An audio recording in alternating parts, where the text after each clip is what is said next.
नमस्कार दोस्तों, निशा घर के रेस्टोरेंट चैनल से मैं निशा आपका बहुत बहुत स्वागत करती हूँ। और आज आई हूँ एक साथ ढेर सारे स्नैक्स की रेसिपीज़ लेकर, क्योंकि गर्मी की छुट्टियाँ शुरू हो गई हैं और बच्चे सारा दिन घर पर रहेंगे तो उनकी छोटी मोटी भूख में इन स्नैक्स को आप बना कर रख सकते हैं। 1 से 1.5 महीने के लिए आप इसे स्टोर कर सकते हैं, बिल्कुल फ्रेश रहेंगी और झटपट से सारे जो स्नैक्स हैं वो बनकर तैयार हो जाएंगे। घर के ही इंग्रेडिएंट से आपको मार्केट से कुछ भी लाने की ज़रूरत नहीं पड़ेगी। तो सबसे जो पहली रेसिपी है, एक मीठी सी रेसिपी है बच्चों के लिए, क्योंकि बच्चों को मीठा बहुत पसंद आता है। तो मैं यहाँ पर बना रही हूँ मीठे शक्करपारे। ले लिया है गेहूं का आटा, उसमें डाला थोड़ा सा सौंफ, थोड़ी सी सफ़ेद तिल और थोड़ा सा मोयन लगाया और चीनी के पानी से मैंने मीठे पानी से यहाँ पर इसे गूंद लिया है। बिल्कुल कड़ा सा डो रेडी किया है। तिल ज़रूर डालें, क्योंकि तिल से इस शक्करपारे में क्रंचीनेस आएगी और ये खाने में बहुत स्वादिष्ट लगेगा और बच्चों को बहुत पसंद आएगी।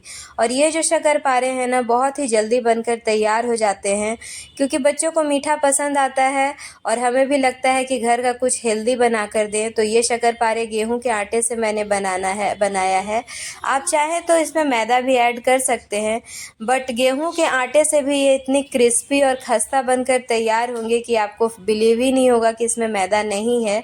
तो इस तरह से एकदम कम तेल जब हमारा गरम रहेगा, ज़्यादा गरम तेल हमें इसमें नहीं चाहिए, थोड़ा गरम तेल में हमें इसे डाल लेना है और थोड़े थोड़े शक्करपारे डाल के हल्के हाथों से उलट पलट कर हमें इसे फ्राई कर लेना है। और इसमें पाक बनाने की कोई झंझट नहीं है आपको कि चीनी का पाक बनाना है और उसके बाद शक्करपारों को डालना है, क्योंकि बहुत बार ऐसा होता है कि पाक जो है वो सही से बन नहीं पाती है और वो अच्छे से कोटिंग नहीं हो पाती है। तो यहाँ पर जो शक्करपारे आज मैं बना रही हूँ, बहुत ही सिंपल तरीके वाले बना रही हूँ। एक तो मीठे पानी से हमने इसे गूंदा है और दूसरा ऊपर से इसमें मैं डालूँगी पाउडर शुगर। तो यहाँ पर थोड़ा कम ही मीठा आटा गूंदे और जब ये क्रिस्पी लाल सुनहरा हो जाए तो इसे फ्राई कर लें। और फ्राई करने के बाद दूसरी तरफ आप थोड़ा सा चीनी मिक्सी के जार में पीस लें, एकदम फाइन पाउडर बना लें और गरम गरम शक्करपारों में उसे डाल दें। अच्छे से कोटिंग हो जाएगी, बिल्कुल आपको फील ही नहीं होगा कि ये चीनी के पाक वाले शक्करपारे नहीं हैं।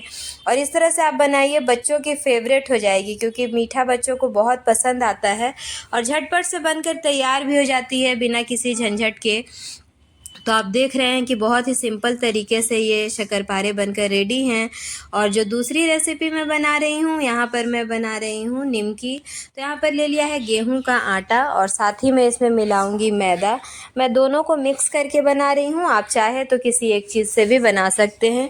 और ये निमकी बहुत जल्दी बनकर तैयार हो जाती है, क्योंकि इसमें कोई भी मेहनत नहीं है। मैं मोटी वाली निमकी बना रही हूँ फ्रेंड्स, सिर्फ नमक डाला, अजवाइन, मंगरेल और घी का मोयन मैंने यहाँ लगाया है। घी के मोयन से फ़ायदा ये होता है कि फ्रेशनेस जो है ना निमकी में या फिर कोई भी स्नैक्स में, वो लंबे टाइम तक बनी रहती है। तो जब भी मैं स्नैक्स बनाती हूँ, ज़्यादातर कोशिश करती हूँ कि शुद्ध घी का ही मोयन लगाऊँ उसमें। और अच्छे से मोयन मिक्स करके मैंने फिर इसे थोड़ा थोड़ा पानी देकर एक कड़ा सा डो तैयार कर लिया है। तो आपके घर कोई गेस्ट भी आने वाले हैं ना, तो 10 मिनट में ये निमकी आप बना सकते हैं, बिल्कुल भी टाइम इसमें नहीं लगता है। और इस तरह से कड़ा डो तैयार कर लेने के बाद इसका भी जो तेल रहेगा वो हल्का गरम रहेगा, उसमें हमें इसे सुनहरा होने तक फ्राई कर लेना है। और बच्चों को तो बहुत पसंद आएगी, क्योंकि और हेल्दी भी है, क्योंकि गेहूं के आटे से हम बना रहे हैं इसे। और बच्चों को कुछ ना कुछ छोटी मोटी भूख के लिए दिन भर चाहिए होता है, तो मार्केट का कुछ भी स्नैक्स खिलाने से बेहतर है कि हम घर का ही कुछ बनाएं। और गर्मी छुट्टियों में बच्चे घर पर ही रहते हैं या फिर किसी के भी घर गेस्ट आने वाले रहते हैं गर्मी की छुट्टियों में, आपकी बहन आने वाली हैं, बेटी आने वाली हैं, ननद आने वाली हैं, नाती हैं, पोते हैं, तो ढेर सारे स्नैक्स आप बनाकर इस तरह से रख सकते हैं। और बहुत ही कम समय में घर के सामान से, कोई भी सामान आपको बाज़ार से नहीं लाना है, कम इंग्रेडिएंट्स में बनकर रेडी हो जाएंगे। तो इस तरह से बातों ही बातों में ये सुनहरे फ्राई हो गए। इसे हमें सुनहरा फ्राई कर लेना है और उसके बाद सारे स्नैक्स जो भी हम बनाएंगे ना, पंखे के हवा में हमें अच्छे से ठंडा कर लेना है।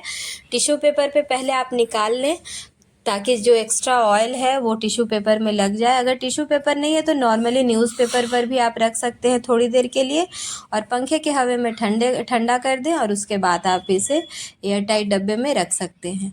तो निमकी भी बनकर रेडी हो गई। अब थर्ड जो हमारी रेसिपी है वो है सेव भुजिया की, क्योंकि निमकी है तो निमकी के साथ बेस्ट कॉम्बिनेशन जाता है सेव भुजिया का। और बहुत ही आसान तरीके वाले सेव भुजिया की रेसिपी लेकर आई हूँ। सिंपल हींग वाली सेव भुजिया आज मैं बना रही हूँ। मसाला सेव भुजिया की रेसिपी मैंने पहले आपके साथ शेयर की हुई है, तो आज मैं हींग वाले सेव भुजिया बना रही हूँ। यहाँ ले लिया है बेसन, नमक, साथ ही लिया है हींग और थोड़ा सा बेकिंग सोडा, रिफाइंड ऑयल का मोयन डाला और अच्छे से मोयन को मिक्स कर लिया। और उसके बाद इसका एक कड़ा सा डो रेडी कर लेंगे। और थोड़े से बेसन में ढेर सारी भुजिया आपकी बनकर रेडी हो जाएगी, जो मार्केट से तो बहुत ही बेहतर बनेगी और बच्चों को बहुत पसंद आएगी, क्योंकि बच्चे हमेशा कुछ चटपटा खाना चाहते हैं। मैं यहाँ प्लेन बना रही हूँ, आप चाहें तो कुछ मसाले भी ऐड कर सकते हैं। चाहें तो इसको फ्राई करने के बाद भी कुछ मसाले आप इसमें ऐड कर सकते हैं, जैसे कि पेरी पेरी मसाला, पिज़्ज़ा सीज़निंग, तीखे के लिए लाल मिर्च, चाट मसाला, जो चाहें आप ऐड कर सकते हैं।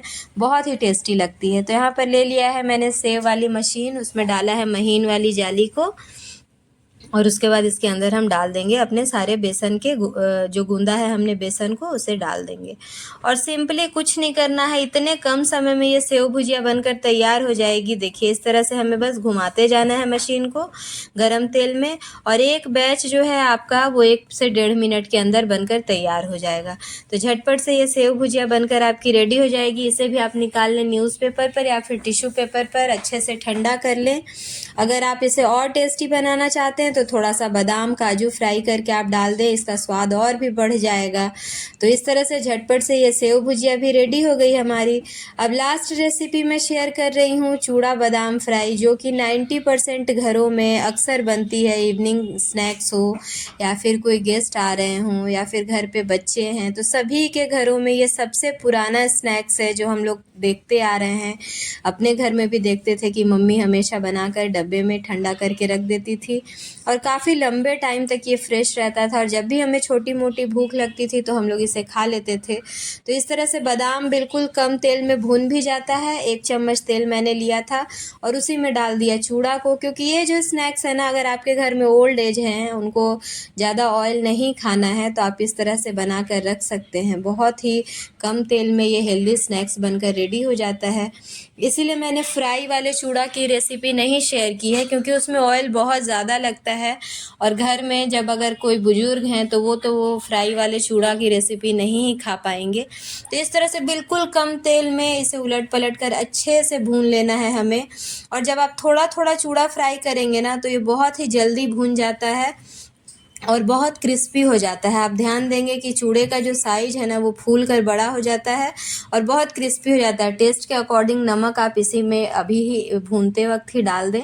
और अगर इसमें भी आप कुछ मसाला डालना चाहते हैं तो भूनने के बाद आँच से उतार लें, ठंडा करके चाट मसाला डाल सकते हैं। जो मैंने सेव फ्राई किया है, उस सेव को डालकर खाइए, बहुत ही मज़ा आता है खाने में। बच्चों को तो बहुत पसंद आता है, मुझे भी बहुत पसंद है चूड़ा बादाम में सेव डालकर खाना। मेरे घर में भी खाते हैं सब लोग उस तरह से, इसीलिए मैं सेव बनाकर इस तरह से रख दिया करती हूँ, सभी लोग मन से खा लेते हैं। तो इस तरह से चारों रेसिपीज़ हमारी झटपट से रेडी हो गई। और सबको ठंडा कर लें अच्छे से, और ठंडा करने के बाद एक एयर टाइट डब्बे में आप रख दें। ये लॉन्ग टाइम तक फ्रेश रहेगी, बिल्कुल भी ख़राब नहीं होगी। और सारी जो रेसिपीज़ हैं वो हेल्दी हैं, घर के इंग्रेडिएंट्स से बनी हुई हैं, मार्केट से कुछ भी लाने की ज़रूरत नहीं है। तो आई होप कि ये चारों स्नैक्स की रेसिपी आज आपको पसंद आई होगी। और रेसिपी पसंद आई है फ्रेंड्स, तो प्लीज़ मेरे चैनल को लाइक करिए, सब्सक्राइब करिए। निशा नवनीत घर के रेस्टोरेंट में बने रहने के लिए धन्यवाद।